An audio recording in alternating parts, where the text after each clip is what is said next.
নমস্কার বন্ধুরা, আজ আমি আপনাদের একটা নতুন রেসিপি দেখাবো। সেটা হলো আফগানি এগ কোরমা।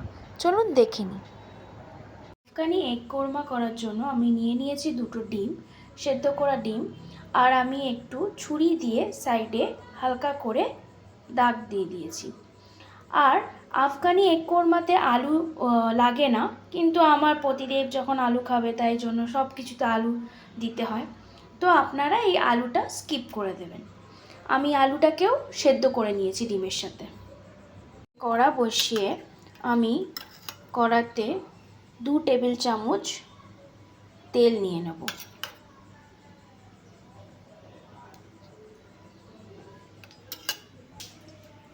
তেল আমার গরম হয়ে গেলে এর মধ্যে আমি দিয়ে দেব একটা বড় সাইজের কুচনো পেঁয়াজ।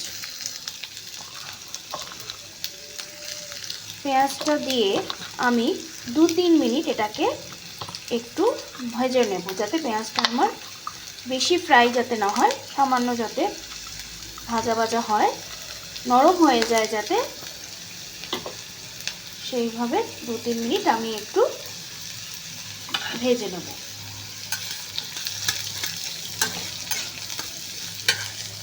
এর মধ্যে যাতে পেঁয়াজটা নরম হয় তার জন্য একটু এর মধ্যে সামান্য আমি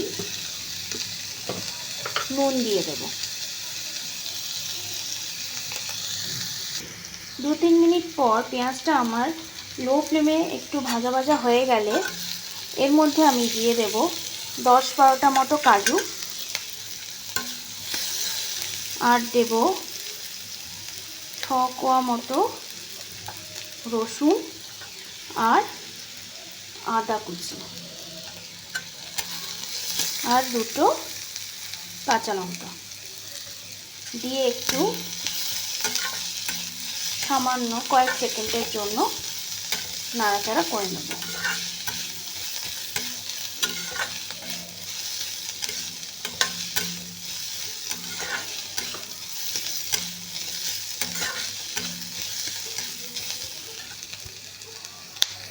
এবারে এটাকে আমি একটা মিক্সিং জারের মধ্যে ঢেলে নেব।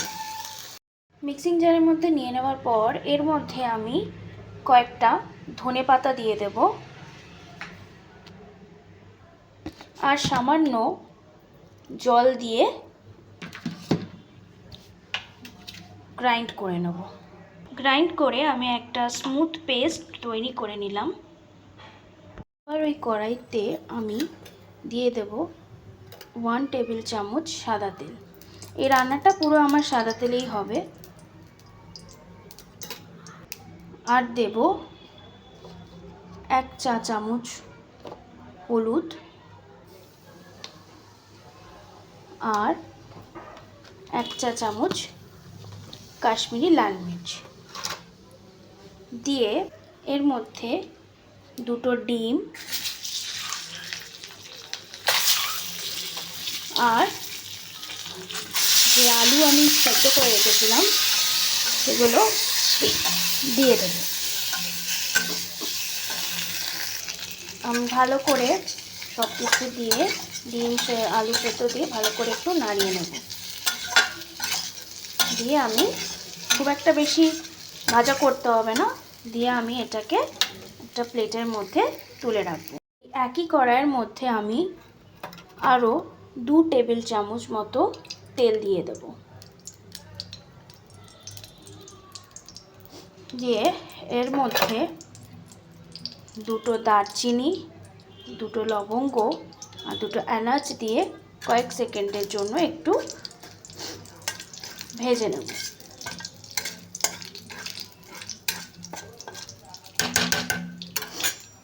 যখন একটা সুন্দর গন্ধ বেরিয়ে আসবে আমি এর মধ্যে এবার যে মশলাটা বেটে রেখেছিলাম সেইটা দিয়ে দেব।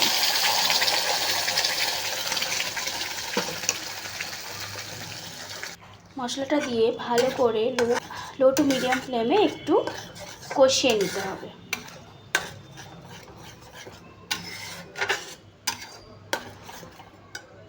কষাতে কষাতেই এর মধ্যে আমি দিয়ে দেব 1 চা চামচ মতো নুন, 1 চা চামচ মতো হলুদ, 1 চা চামচ মতো গোলমরিচের গুঁড়ো, আর দেব 1 চা চামচ মতো জিরে গুঁড়ো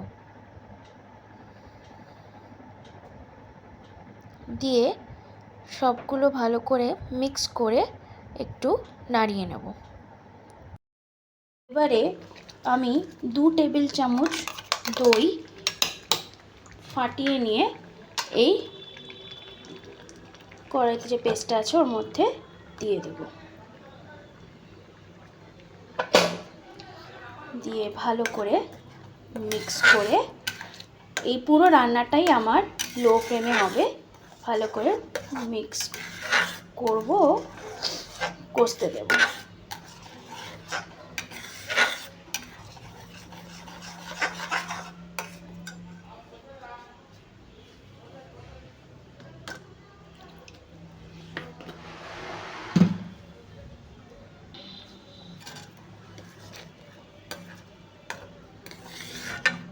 আমার এই কোরমাটা ফুটে উঠলে এর মধ্যে আমি ওই যে মিক্সার গ্রাইন্ডার একটু মশলা, তারপরে যে দই আমি ফাটিয়ে রেখেছিলাম তার মধ্যে একটু জল দিয়ে একটু সামান্য জল দিয়ে দেব পরিষ্কার করে। আর এর মধ্যে দেব 1 চা চামচ মতো কসুরি মেথি।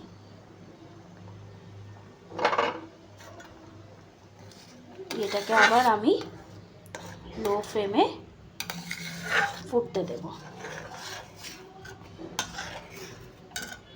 কোরমাটা আমার ফুটে উঠলে এর মধ্যে আমি সামান্য একটু নুন লাগবে, আমি টেস্ট করে দেখলাম, আপনারা একটু টেস্ট করে দেখবেন যে আপনার কারিতে নুনটা ঠিকঠাক আছে কিনা। তাই আমার একটু সামান্য নুন লাগবে।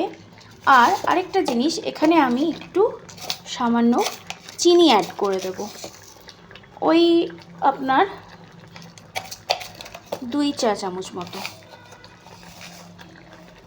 এটা মিষ্টি হয় না, জাস্ট একটা আলাদা টেস্ট আনার জন্য সামান্য একটু চিনি দিলাম। এবারে এর মধ্যে আমি আমার সেই ভেজে রাখা ডিম আর একটু আলু দিয়ে দেব।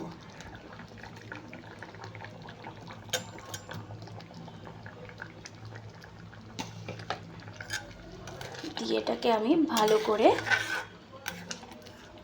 মাখিয়ে নেব।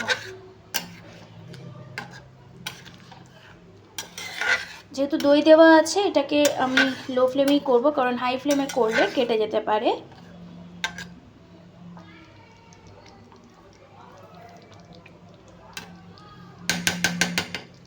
দিয়ে এটাকে আমি লো ফ্লেমে 2-3 মিনিট হতে দেব। 2-3 মিনিট পর আমি এই আফগানি এগ কোরমার মধ্যে গার্নিশের জন্য দিয়ে দেব সামান্য ধনেপাতা কুচি,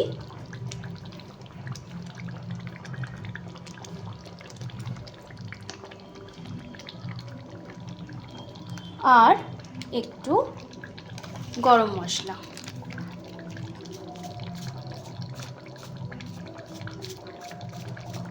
ব্যাস, এবারে আমি এটাকে আরেকবার ভালো করে একটু নাড়িয়ে নেব। দিয়ে আমার রেডি হয়ে গেল আফগানি স্টাইলে এগ কোরমা। এই রেসিপিটা আপনারা অবশ্যই ঘরে একবার ট্রাই করবেন এবং আমাকে কমেন্ট করে জানাবেন যে খেতে কেমন হয়েছে। যদি আমার এই রেসিপিটা ভালো লেগে থাকে অবশ্যই আপনারা লাইক, শেয়ার ও সাবস্ক্রাইব করে দেবেন। ধন্যবাদ।